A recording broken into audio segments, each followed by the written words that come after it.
Hello, it's me, Skeery Jones from Elvis Duran on the Z100 Morning Show, here with my friends at Rayo's Homemade. Of course, this is the choice in my Italian house.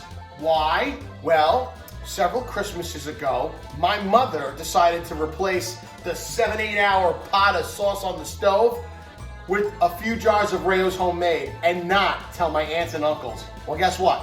Everyone from my grandmother to me, my father, my sister, my brother, they were all fooled. It was that good. In fact, my mother never got so many compliments in her life. All because she switched over to Rayo's Homemade. Now, today, we're going to be making one of my favorite dishes, steak Pizzaiola. I hope I pronounced that right. Steak Pizzaiola. Yeah, it's P-I-Z-Z-A. Well, you'll see how it's spelled. Anyway, it's very simple, but very hearty and really filling.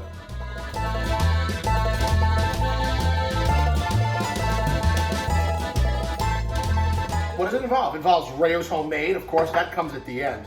Okay, some steaks. You could use anything. These are actually filet mignon, but you can get any club steak will do. It doesn't matter because at the end of the day, it's all about the Rayo's Homemade. You got some olive oil in there with capers. We can use some white wine, some basil. We also have olives, which I've already pre-sliced. Some onions in here. Okay, I've diced those and I put some scallions in there too.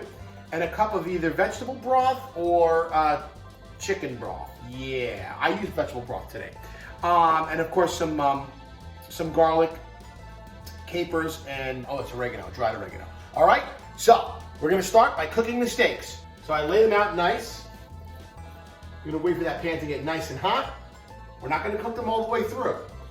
I don't know if you like medium rare, doesn't matter. Cook them rare to medium rare because it will cook the rest of the way second time around in the Rayo's Homemade. Now the great thing about steak is that it renders its own fat pretty much. So you don't need any olive oil or butter or anything. I mean, if you want, you can put some in, but I think that just ruins it. And then later on, we're gonna do something special with the remnants of the pan. All right, I gave them a good flip. Again, we don't wanna cook them too much. We're gonna put these aside in just a second. And we're gonna get on to part deux. So here are my steaks. Remember, they're undercooked. We want that. Now, next thing you know, the pan is very hot. As you know, we're gonna go down to low, a little medium to low action. Then I add olive oil now. Some people put the olive oil in the beginning with the steaks. I don't like steaks covered in olive oil right up front. Cook the pan. As soon as the olive oil heats up, you're gonna see it start to, all the brown marks left by the steak will kind of mix in with the olive oil a little bit. That's when we're gonna add our garlic. I already pre-chopped it for us. And we're gonna get it nice and fragrant.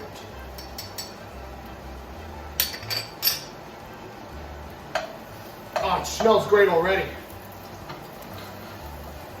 There's nothing like the smell of garlic and olive oil together in a pan, boy. Let me tell you. Oh, it's smelling good already. Wow.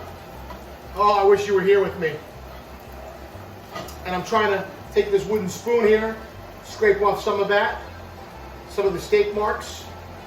But even better than that, that's where the wine comes in. We're gonna deglaze the pan using a third of a cup of white wine. Measure out a third of a cup. There you go, that's about right. We'll pour that in the pan. Oh yeah. That's gonna cause a fire alarm to go off. Maybe I should cover it. This is how you deglaze a pan. See that? All right, that's enough deglazing. Only a minute or two is fine. And now, let's add in the Rayo's Homemade. We're gonna go with a full jar. Ah, so good. Now, we're mixing this around a little bit. We're gonna leave this on the heat for about 5 minutes until it starts to simmer. Simmer! After it starts to simmer for about 5 minutes or so, then you start adding the rest of the items in. Once again, we have olives. I already cut them up. Green olives are preferable, but you could use whatever you like. You could use whatever you like. All right. We got the onions with shallots. I had some shallots left over from the other day. So I figured it all goes in there. No problem. No problem. Let's get the onions in there. Again, you may not like onions. You can delete the onions. I love onions. I love onions. I love garlic. Start to mix that around a little bit. Look at that bad boy. Let's bring in the capers and the oregano, the dried oregano. Right there. There you go. Right in. Yeah, buddy. And of course, we cannot forget, and when we're mixing this all together, as you can see, the vegetable stock. I already poured it here. That's 1 cup of vegetable stock. Now, we'll thin it out a little bit, but don't you worry. Later on, it will thicken itself up.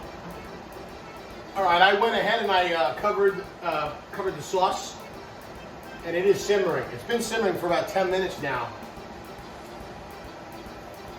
Oh, look at that. All right, we're gonna uncover that. Remember our steaks from before that were cooked about a little bit more than halfway? We're gonna put them back into the sauce. We're gonna drown them in the sauce, actually. This is gonna be amazing. Cannot wait for my steak pizzaiola. Add some basil in there. If you have fresh basil, even better, but yeah, make do with what you have. Just want to coat those steaks nicely. Now you got the olives and the onions, smell amazing. Got the garlic in there. Pull the steaks from here carefully. Oh yes. Oh yes, baby. Look at these steaks. This is dinner for one. I'm gonna have to call some neighbors over. All right. So, and you just want to line it up nicely. Just shut that. And use your slotted spoon to gather up the thickness of those olives and those onions. The rest of the sauce can be used again whenever you want. But I'm trying to grab those olives and those onions because I'm a big fan. Here you go, ladies and gentlemen. Bon appetit. Mangia, however you say it. This is steak pizzaiola. This is my savior right here. Rayo's Homemade. Check them out.